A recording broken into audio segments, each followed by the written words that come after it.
America ने भारत पर 50% tariff लगा दिया है और यह नियम 27 अगस्त से लागू भी हो चुका है। इस बीच राष्ट्रीय स्वयंसेवक संघ के सर संघ चालक मोहन भागवत ने इस पूरे मसले पर ऐसा बयान दिया है जिसने न सिर्फ राजनीतिक बल्कि सामाजिक और आर्थिक बहस को भी गर्मा दिया है। उनका कहना है कि भारत को अब आत्मनिर्भर बनना होगा और स्वदेशी उत्पादों को अपनाना ही देश की असली ताकत है।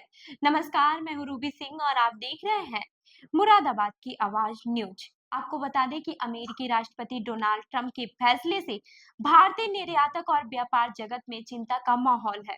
लेकिन आरएसएस चीफ मोहन भागवत ने इस दबाव को एक मौका बताया और कहा कि भारत को अब आत्मनिर्भरता की दिशा में तेजी से कदम बढ़ाना होगा।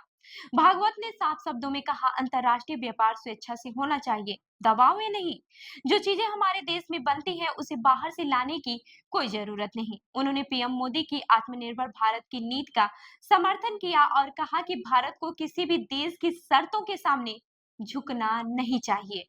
मोहन भागवत ने लोगों से अपील की है कि वे विदेशी उत्पादों की बजाय भारतीय उत्पादों का उपयोग करें। उन्होंने कहा, कोका कोला क्यों चाहिए, नींबू की शिकंजी पीजिए, घर का अच्छा खाना खाइए, पिज्जा की कोई जरूरत नहीं। उनका संदेश साफ है, छोटे छोटे विकल्प अपनाकर भी हम देश की अर्थव्यवस्था को मजबूती दे सकते हैं और विदेशी दबाव से मुक्त रह सकते हैं। भागवत केवल व्यापार तक ही सीमित नहीं रहे हैं, बल्कि उन्होंने सामाजिक मुद्दों को भी जोड़ा। उन्होंने कहा कि मंदिर, पानी और शमशान ये सभी सार्वजनिक स्थान हैं और इन पर किसी भी तरह का भेदभाव नहीं होना चाहिए।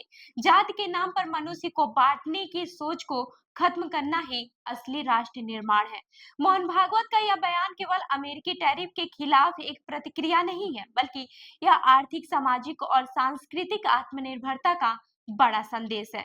उन्होंने यह साफ कर दिया है कि भारत की असली ताकत अपने घर में बनी चीजों और अपनी संस्कृति को प्राथमिकता देने में है। स्वदेशी अपनाइए, आत्मनिर्भर बनिए और समाज में समानता रखिए। यही भारत की तरक्की का असली रास्ता है।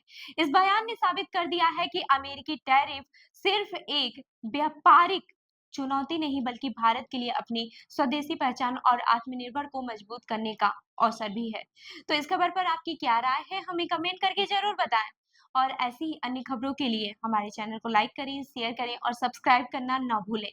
मिलते हैं अगली खबर में, तब तक के लिए देखते रहिए मुरादाबाद की आवाज न्यूज। धन्यवाद।